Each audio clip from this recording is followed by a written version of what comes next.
Welcome to another edition of the 2014 NAIA Weekly Football Update. I'm your host, Alan Grossbach, alongside Chad Waller, coming to you from the NAIA headquarters in downtown Kansas City, Missouri. Now today we'll take a look at the top games from the past week, as well as highlight some key matchups to look forward to this weekend.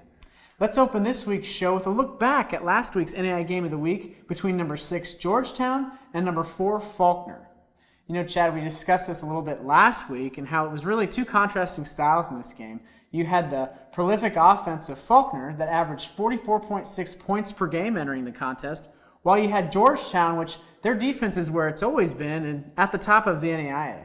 And you're exactly right. And defense won on Saturday for Georgetown as the Tigers claimed a battle of the unbeatens with a 27-10 victory. The Tigers recorded 13 sacks on the afternoon, which is one short of the national single-game record of 14 set by Malone back in 2003.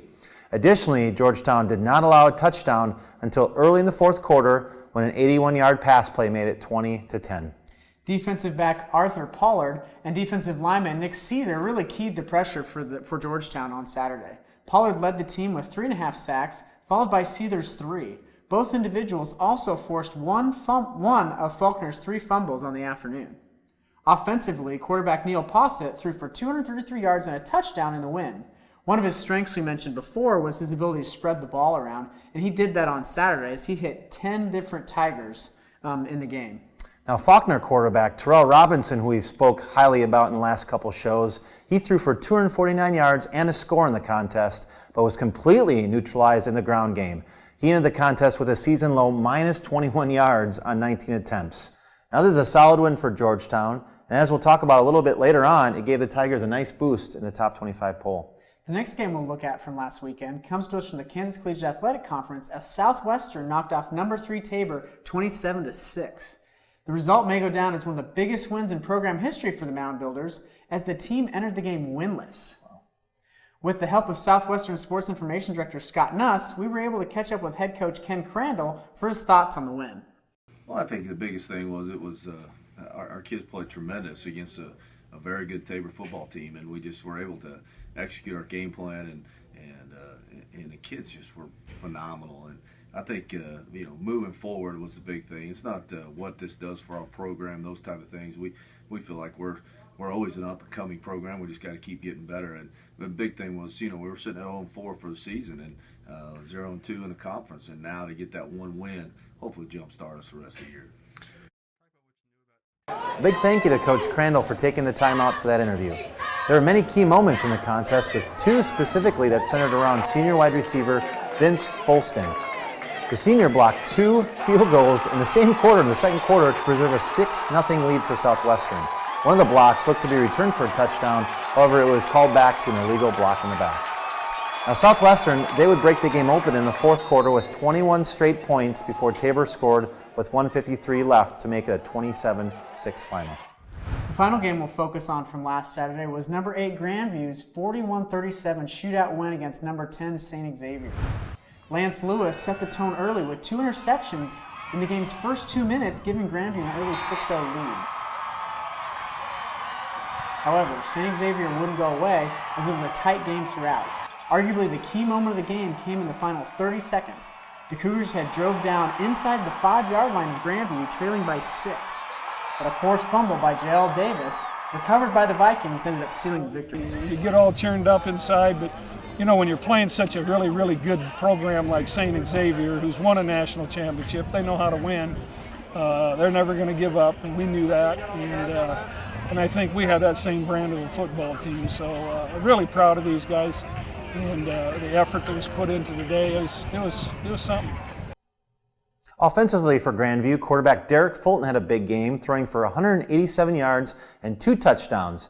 But it was his feet that was the difference as he ran for 118 yards and 3 rushing scores. The Vikings seem to be finding their stride with 2 straight wins against ranked teams since falling to unranked Marion on September 20th. The 4th regular season edition of the NAIA Football Coaches Top 25 poll was released earlier this week, with Morningside hanging on at number 1 and Baker staying at number 2 for the 3rd straight edition. Both programs picked up important conference wins this past weekend to remain unbeaten. Rounding out the top 5 are number 3 Georgetown, number 4 Carroll, and number 5 Southern Oregon. Now, Robert Morris again highlights the positive movement within the poll as the Eagles jump to number 10 this week, which is the highest ranking all time for the program. The Eagles stand 5-0 on the young season. Two newcomers join the top 25 this week in number 23 Valley City State out of North Dakota and number 25 Kentucky Christian. Now let's turn our attention to the upcoming week where we had 5 top 25 matchups that were featured in the NAIA Football Game of the Week Facebook fan vote. And those games were number 19 Benedictine and number 2 Baker, number 4 Carroll at number 15 Eastern Oregon, number 14 St. Francis Illinois at number 10 Robert Morris, number 24 St. Francis Indiana at number 16 St. Xavier, and number 20 Lindsey Wilson at number 25 Kentucky Christian. Saturday's game of the week will feature number 4 Carroll at number 15 Eastern Oregon in a key Frontier Conference showdown. Now, potential playoff berths are on the line in this game as both programs enter the game with a 3-1 conference record and are looking to keep pace with unbeaten Southern Oregon. Now, since 2005 in the overall series, Carroll owns a dominating 13-2 record. However, it was Eastern Oregon that claimed victory in the 2013 meeting. Chad, a key note about that 2013 win for the Mountaineers is that victory really turned around what could have been a frustrating year there for Eastern Oregon. They entered that game winless, but because of that win, it sparked a big run for them. They would go on to win 5 of their last 6 to end the season. The Mountaineers enter Saturday fresh off a big 47-7 win against an up-and-coming College of Idaho program, so great momentum boost for them coming into the contest. Yeah, you're right. Now the Mountaineers on offense, they rank them on the top 15 in most major statistical categories and is keyed by quarterback Zach Bartlow. The Waitsburg, Washington native is completing over 62% of his passes for 1,317 yards and 15 touchdowns. He also ranks second on the team with 254 rushing yards on 53 attempts. Now Bartlow, he ranks among the top 10 nationally in both total offense per game and total passing yards on the season. Since its season opening loss to Southern Oregon, Carroll has been efficient on both offense and defense. If you exclude that loss against the Raiders, the Fighting Saints have not allowed an opponent more than 14 points, while the offense is averaging 34. Tailback Dustin Rinker continues to be a consistent force for Carroll, averaging 116 yards per game, while quarterback Mac Roche has been nothing but efficient. He's completing nearly 70% of his throws for more than 1,000 yards. Wide receiver Anthony Clark completes the Fighting Saints' three-headed monster on offense. He owns a team-best 6 touchdown catches and has also played a key role on special teams.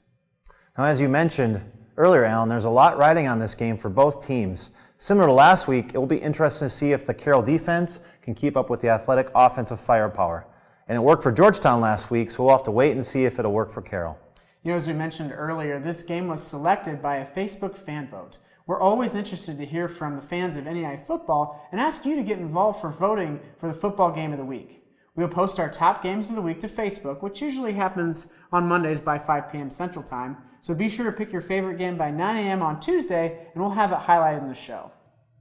Well, that concludes this week's episode. I'm Alan Grossbach. And I'm Chad Waller. We'll see you next week.